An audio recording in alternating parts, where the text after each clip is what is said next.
교회 예배당 안에는 시원하니까 오늘은 예배드리라 하고 불러주신 줄 믿습니다. 지난 금요일에는 폭염주의보, 어제는 폭염특보가 발효되었습니다. 오늘도 조금 전에 안전 안내 문자가 왔죠. 뭐라고 왔나요? 또 폭염에 관한 그런 내용이겠죠. 이런 문자만 봐도 몸이 더워지고 더 피곤해지는 것 같습니다. 그저께는 제가 더위를 먹은 것 같습니다. 그리고 어제는 급기야 처음으로 열대야 같은 것이 느껴졌습니다. 제가 지금까지 밤에 잘 때 선풍기를 틀지 않고 잤었는데 어제는 덥고 습하고 선풍기를 사용하지 않고서는 도저히 잠을 이룰 수가 없었던 것입니다. 우리 성도님들 가운데서는요, 저희보다 환경이 좋지 않은 곳에 사시는 분들이 대부분인데 미안하기도 하고 어떻게 말씀을 드려야 위로가 되고 이 무더위를 잘 견뎌내실 수 있을지 생각만 하고 있을 뿐이지 사실 아무런 도움을 드리지 못해서 송구한 마음 가득합니다. 2025년을 시작한 지 그리 오래되지 않았던 것 같은데 이제 우리는 지금 절반을 보내는 시점에 와 있습니다. 정말이지 시간은 왜 이렇게 잘 가는지 모르겠습니다. 절반을 돌아보며 중간 점검 또한 필요한 것 같습니다. 찬송가 가사 한 말이 생각납니다. 아시면 따라 부르면 좋겠습니다. 세월 빨리 흐르고 세상 친구 가는데 너의 영혼 오늘 밤 떠나도 주의 구원 받으면 천국에서 영원히 주와 함께 살리라 살리라. 이때라 이때라 주의 긍휼 받을 때가 이때라. 지금 주께 나와 겸손하게 절하라. 구원함을 얻으리 얻으리. 제가 찬송을 너무 빨리 부른 것 같습니다. 여러분들이 잠을만 할 때 불렀어야 되는데 정말 세월 빨리 흐르고 세상 친구들 하나씩 가고 해도 우리 영혼이 오늘 밤이라도 주님 불러가시면 구원받을 만한 믿음이 있으면 세월 빨리 흘러가도 아무런 문제가 되지 않는 것입니다. 어제는 정말 깜짝 놀랄 소식을 접했습니다. 저랑 한 번도 직접 얼굴을 대면하여 만난 적은 없지만 지난 8년간 한결같이 저랑 함께 성경을 읽어오신 염은숙 목사님께서 주님의 부름을 받았기 때문입니다. 이분이 항상 이런 시간에 성경을 읽으시고 다 읽었다고 표시를 해주셨고 참 모범적이신 분이셨는데 한 번도 아프시다는 소리를 듣지 못했는데 알고 보니 이분이 암 환자였습니다. 유방암을 앓고 있었는데 피부가 문제가 생겨 치료를 받았으나 피부가 계속해서 낫지를 않아서 계속 트러블이 생기고 이렇게 문제가 있어가지고 병원에 가서 정밀 검사를 했더니 이번엔 피부에 또 암이 발병을 했던 것입니다. 병원에서는 항암 3차를 하고 그리고 피부암을 잘라내자고 했는데 이 항암을 2차까지 하고 도저히 몸이 견뎌내지를 못하는 것입니다. 장이 다 녹아내리고 결국엔 66세의 나이로 주님의 부름을 받고 말았습니다. 이 남편분도 목사님이신데 올해 1월에 그 남편 목사님이 칠순이셨는데 목회의 여정을 다 채우지 못하고 사모이면서 또 아내 목사님이 먼저 하나님의 부름을 받았으니 목사님을 비롯한 가족들이 얼마나 황망했을까 싶습니다. 하지만 제가 이분을 생각하며 그래도 참 감사한 것이 있는데 지난 목요일 6월 26일 날짜로 아침 5시 26분에 성경 읽기 완료를 올리시고 그리고 일독을 다 마치시고 어제 아침에 하나님의 부름을 받을 때까지 그 고통 속에서도 성경을 붙잡았다는 사실이 참 대단합니다. 만약 제게 그런 엄청난 고통이 찾아온다면 나는 목사님처럼 그렇게 한결같이 성경을 붙잡고 읽어올 수가 있었을까 생각해 보니 솔직히 지금으로서는 장담할 수가 없을 것 같습니다. 그 고통 가운데서도 말씀을 한결같이 읽어오셨다는 것이 참 대단한 것 같습니다. 여러분, 이것이 그 목사님의 대단한 결단이었을까요? 아니면 대단한 정신력이었을까요? 저는 결단도 정신력도 아닌 말씀 그 자체가 연 목사님을 붙들어 오신 것이라고 생각되어집니다. 고통 속에서도 꾸준히 성경을 읽어 오신 것은 결코 인간의 의지가 아닌 것입니다. 말씀이 끄는 능력이 성경을 펴게 하신 것이고, 말씀이 주는 능력이 일독을 다 마치고 여기까지 오게 하신 것으로 저는 믿습니다. 누구라도 하나님께서 부르시면 이 땅에서의 모든 것을 다 내려놓고 하나님 앞에 가야 되는데, 어떤 분들은 저 밭을 묵히면 어떡하나 고민이신 분도 있습니다. 밭이 아니라 저는 부모님 산소도 묵혔습니다. 지난 2년간 가보질 못했습니다. 아들이랑 같이 가려고 기다리다가 아들 기다리다가 가지를 못했던 거죠. 아들은 저의 생각과는 참 많이 다른 것 같습니다. 벌초를 해야 될 그 이유를 그다지 없는 것 같습니다. 그러니 세상에서 조상들의 무덤을 잘 써서 후손이 복받는다는 말은 우리와는 전혀 맞지 않는 이야기겠죠. 우리는 하나님 앞에 구원받을 만한 믿음이 있는 게 우리 최고의 복인 줄로 믿습니다. 또 주의 은혜로 지금까지 강건의 복을 누려왔음이 최고의 복인 줄로 믿습니다. 그러므로 오늘도 세상적 복이 아닌 우리 영혼이 주님 안에서 복된 안식을 누릴 수 있음이 감사한 것입니다. 여러분, 지금 우리가 누리는 이 안식은 이 다음에 하나님 앞에서 영원히 누릴 안식의 모형이라는 겁니다.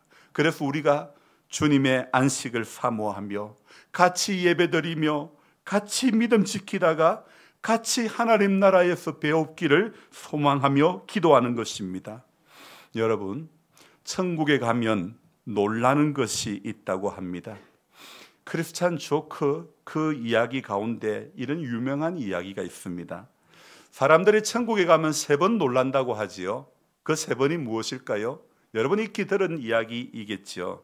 첫째는 분명히 그곳에 있어서는 안 되는 살인 강도자들이 와 있다는 것에 놀라고, 둘째는 분명히 와 있어야 할 이순신 장군이 없음에 놀라고, 마지막으로 자기가 거기에 와 있음에 놀란다는 것입니다. 반대로 지옥도 마찬가지로 3번 놀란다는 것입니다.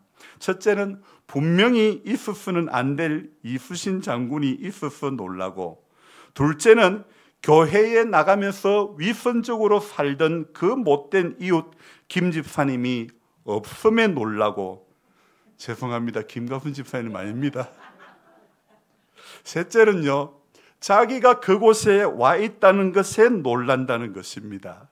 여러분, 이 이야기의 초점은요, 강도가 천국에 간 반면에 이순신 장군이 지옥에 갔다는 것에 있지 않고, 천국과 지옥에 간 사람이 각각 자기 자신에 대해서 놀라는 데 있다는 것입니다.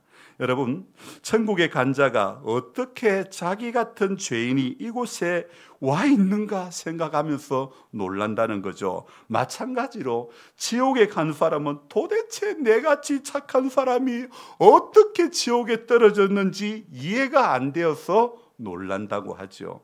스스로 의인이라고 자부하며 교만한 자는 지옥에 가고, 스스로 죄인이라고 인정하며 겸손한 자는 천국에 간다는 그런 뜻이죠. 여러분, 사람이 아무리 스스로를 이렇게 자신을 볼 때에, 혹은 남들이 자기를 볼 때 어려울지는 몰라도 하나님 보시기에는 어느 누구도 어려운 인생이 아무도 없죠. 그래서 의인은 없나니 하나도 없다고 말하고 있죠.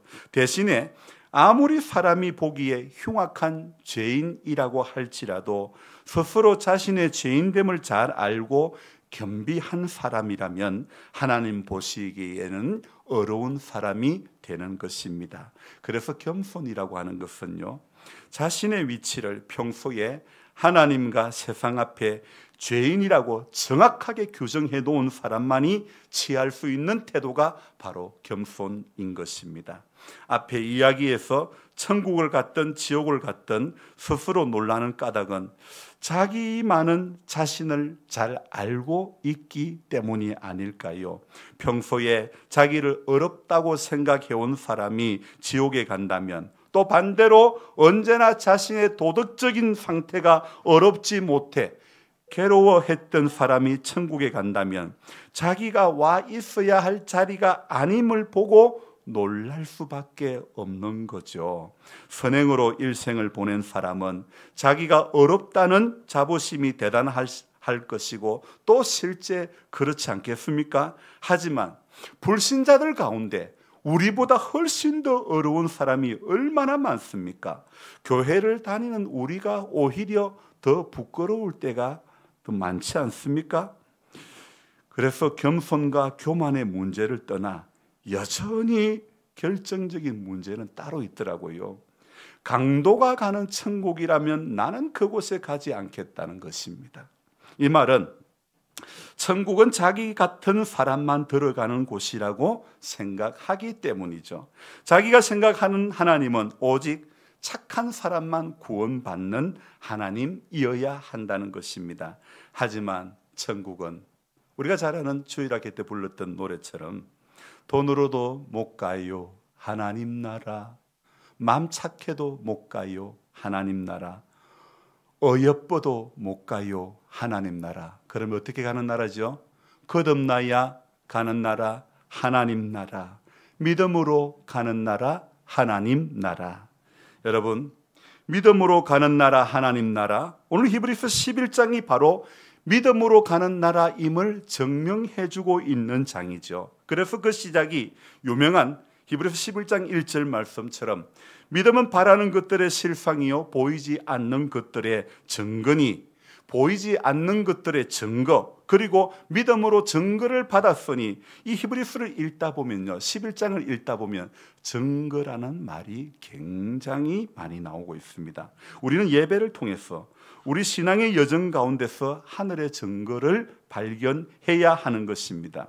저는 지난 수요일 그리고 또 금요일, 토요일 계속해서 히브리서 11장의 말씀으로 설교를 했습니다. 오늘도 히브리서 11장의 말씀으로 하나님의 은혜를 나누기를 원하는 것입니다. 이 히브리서 11장은요, 수많은 목회자들이 설교 본문으로 아주 선호하는 본문 중에 하나입니다. 여기에 등장하는 믿음으로 누구누구는, 여기에 나오는 인물 아무나 한 명 들어도 설교하기에는 참 부담이 없고 동기부여도 잘 끄집어낼 수 있고 어떤 인물 한 사람만 들어도 충분히 설교하기가 쉽기 때문이죠.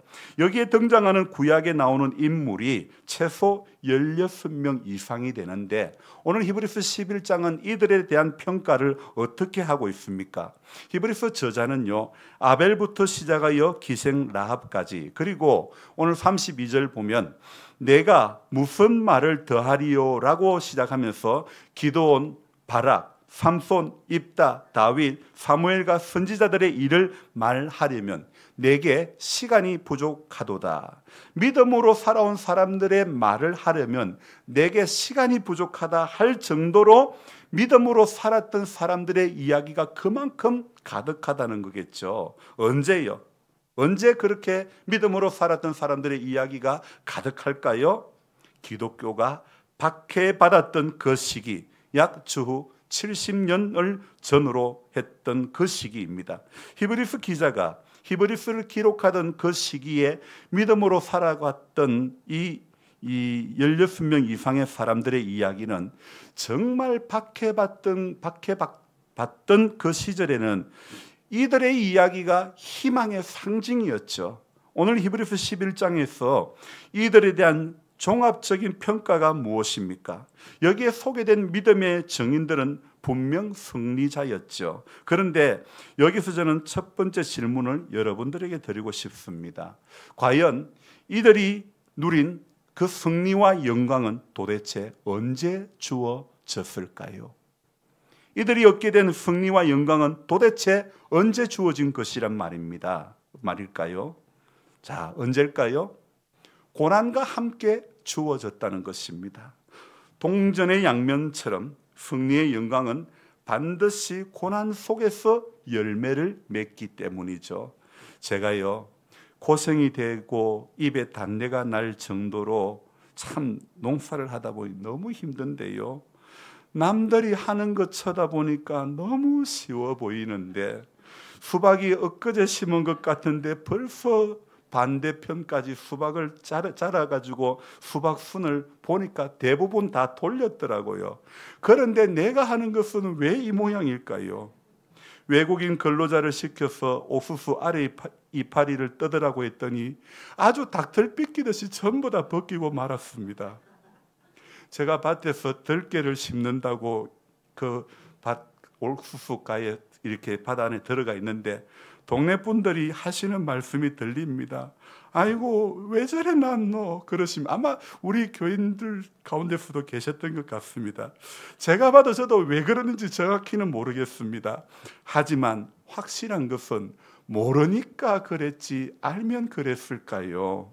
교회밭이 동네 가운데 있으니 참 농사를 모범적으로 잘 지어야 하는데 이게 농사꾼이 아닌 사람이 농사를 지으려니 참 힘이 많이 듭니다.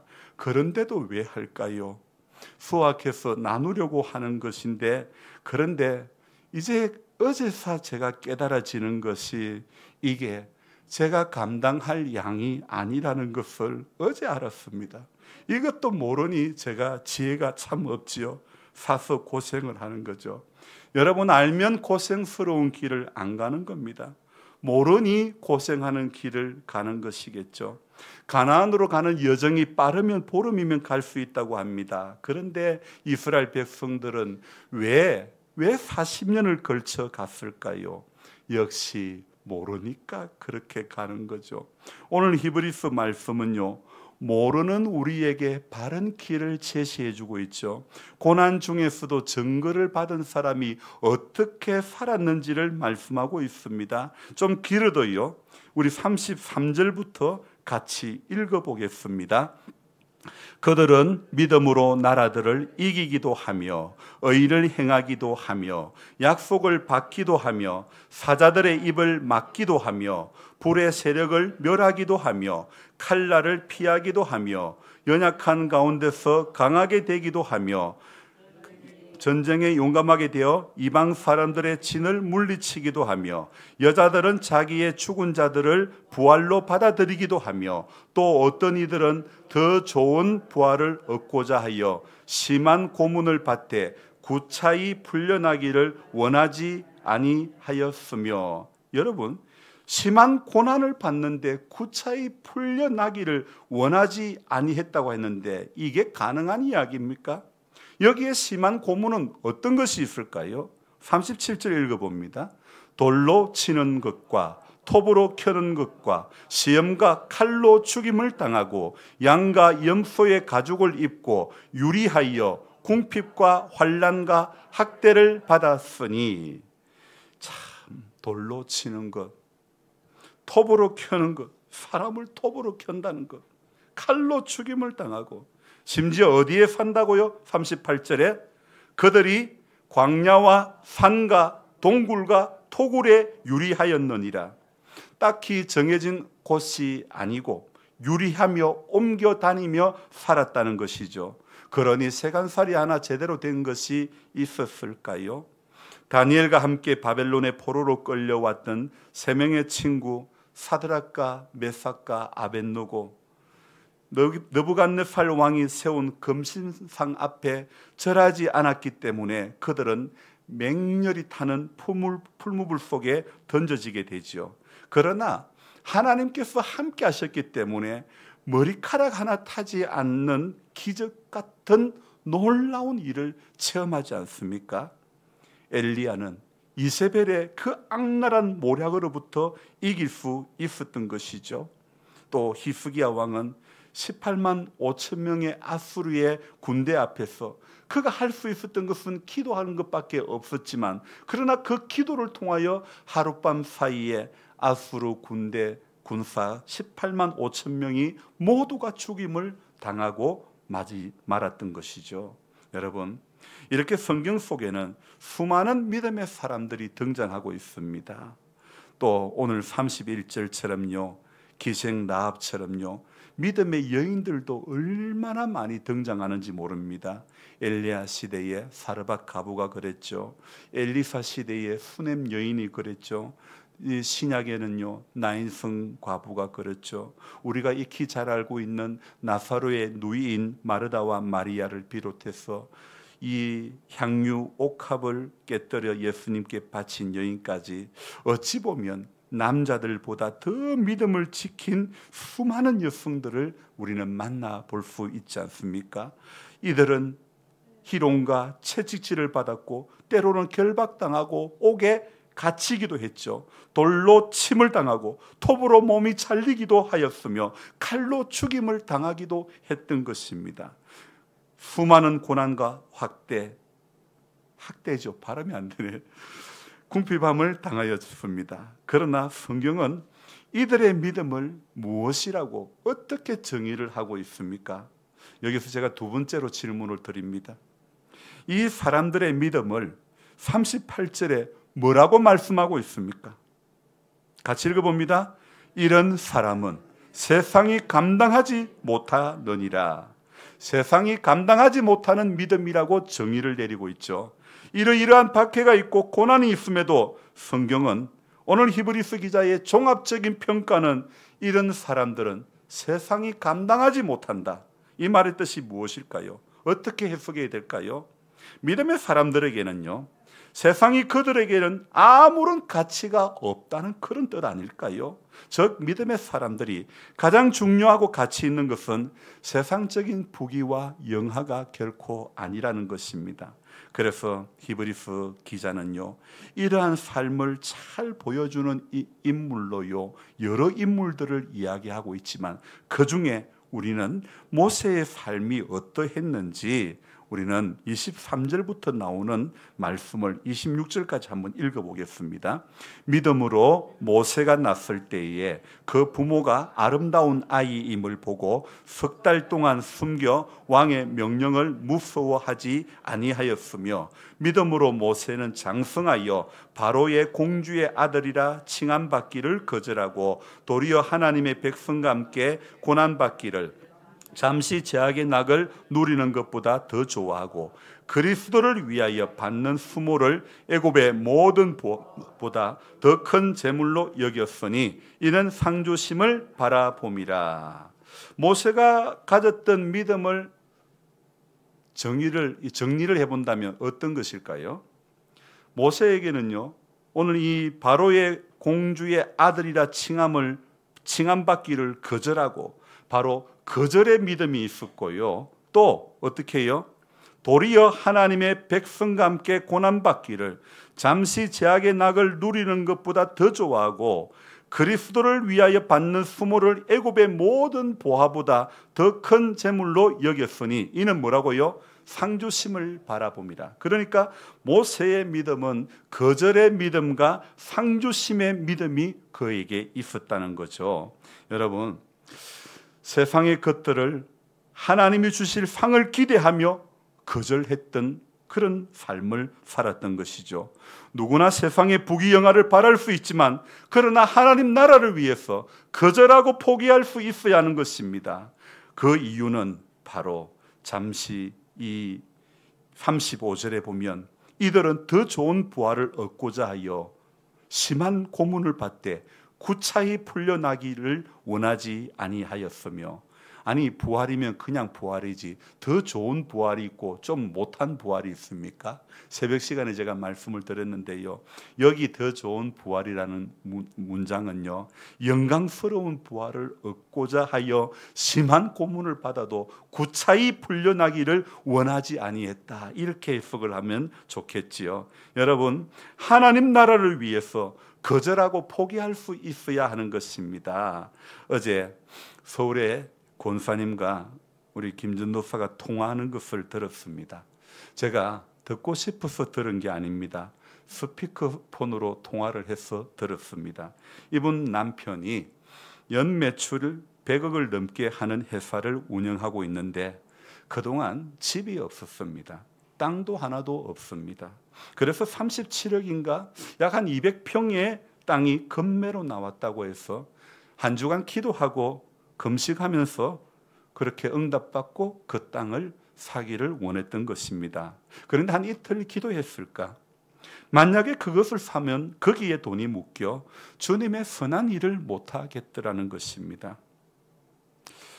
작년에 우리 교회 공사하는데도 이분 가정에서 1억 3천을 보내주셨죠. 그렇게 30억을 넘게 주고 땅을 사서 건물을 짓는다면 또 돈이 들어가야 하고 돈이 묶이고 그렇게 신경 쓰고 그렇게 굳이 그 땅을 살 필요가 있을까? 이렇게 이야기를 하는 것입니다. 자기도 좋은 집에 살고 싶었는데 한때는 그렇게 꿈을 꾸었지만 주님의 선한 일에 더 관심이 가는 것입니다. 교회를 사랑하고 주님의 선한 일을 사랑하는 마음이 저는 참 귀하다고 생각되어집니다. 여러분, 교회는 바로 이런 아름다운 헌신을 통해서 세워지는 것입니다. 여러분들에게는 생소하지만 신학자 터툴리안이라고 하는 사람은요, 교회는 순교자의 피를 먹고 자라간다 이야기를 했습니다. 여러분, 이 순교자의 피라는 것이 무엇일까요?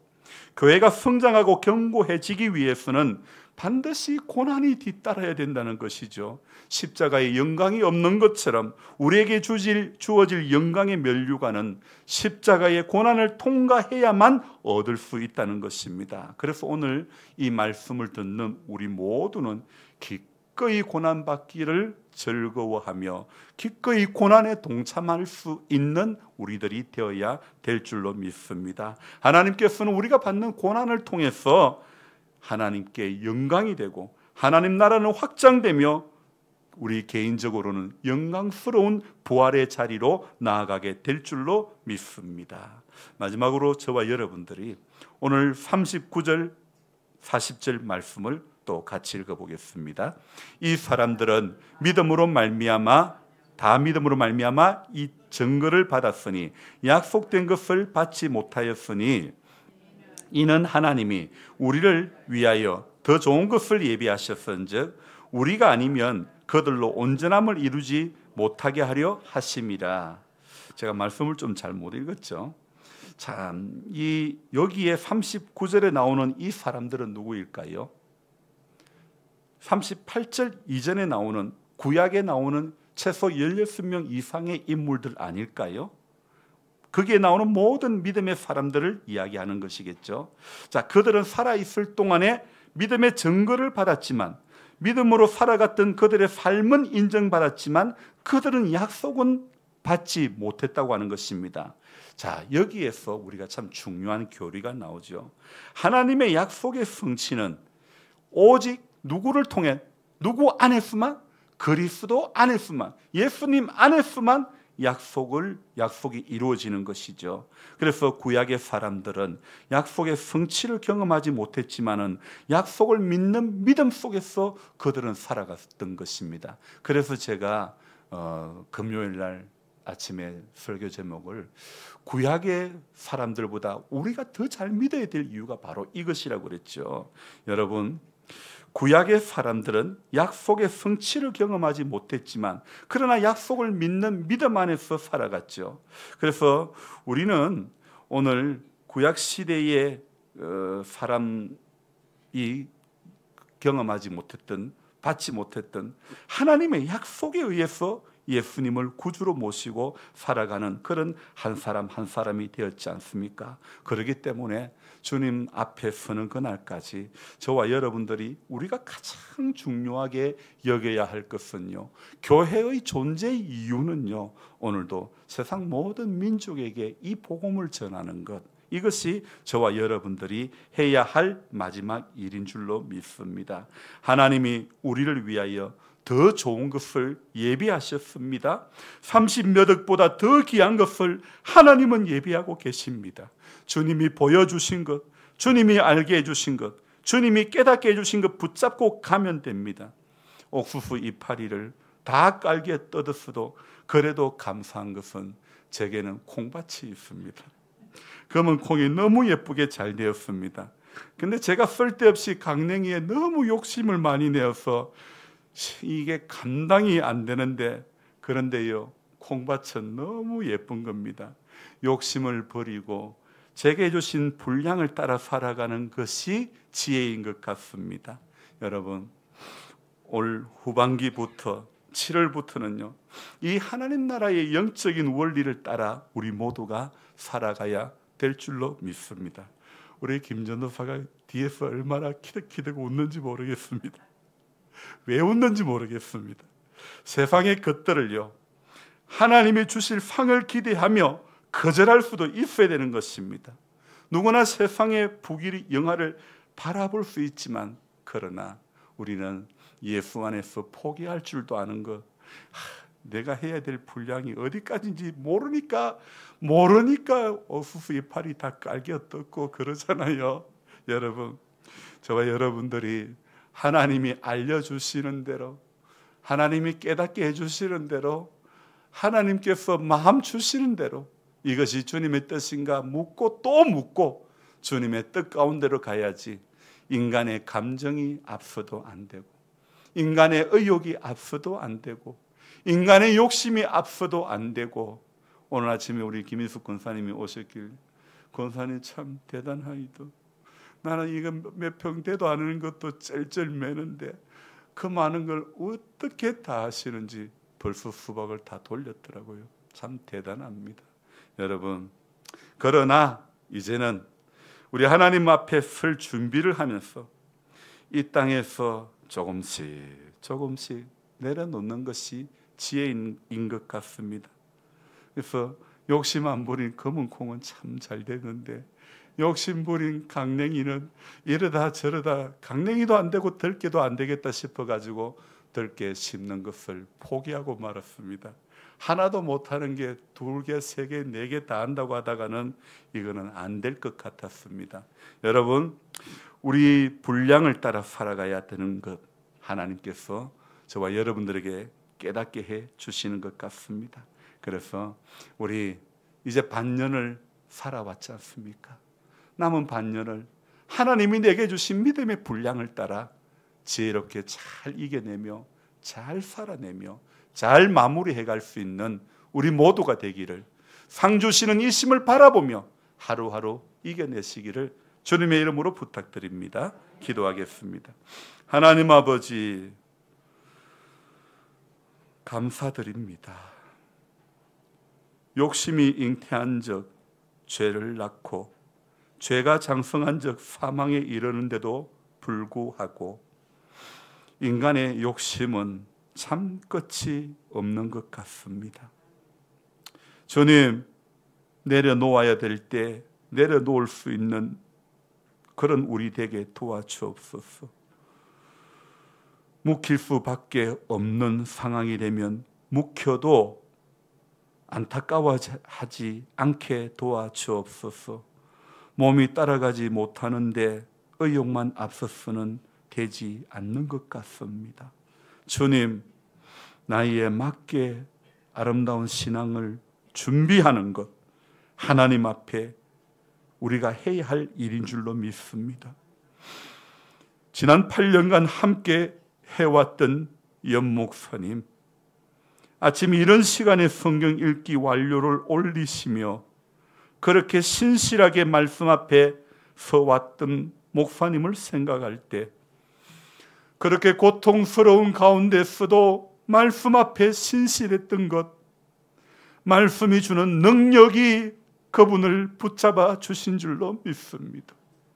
죄악 세상에서 우리도 이길 힘이 우리 안에는 없는 것인 줄 깨닫고 말씀이 주는 능력에 붙들린 바 되어서 하나님, 그 은혜의 말씀, 생명의 말씀, 능력의 말씀 끝까지 붙잡고 이길 수 있는 우리 모든 성도님들 되도록 도와주시옵소서. 6개월을 살게 하신 하나님, 또 6개월을 주님께 부탁을 드리며 주님 앞에 인생의 연수가 점점 많아지고 몸의 약함이 더욱더 깊어질지라도 하나님 앞에 참된 예배자로 살아가기를 결단하고 또 결단하고, 기도하고 또 기도하고, 다짐하고 또 다짐하며 주님 앞에 나아가는 우리 모두가 되도록 주님 도와주시옵소서. 또 약속의 말씀을 붙잡고 한 주간 세상에 나아갈 때 모두가 예수의 이름으로 승리하는 복된 하나님의 사람들이 다 되게 도와주옵소서. 감사를 드리며 예수님의 이름으로 기도드리옵나이다. 아멘.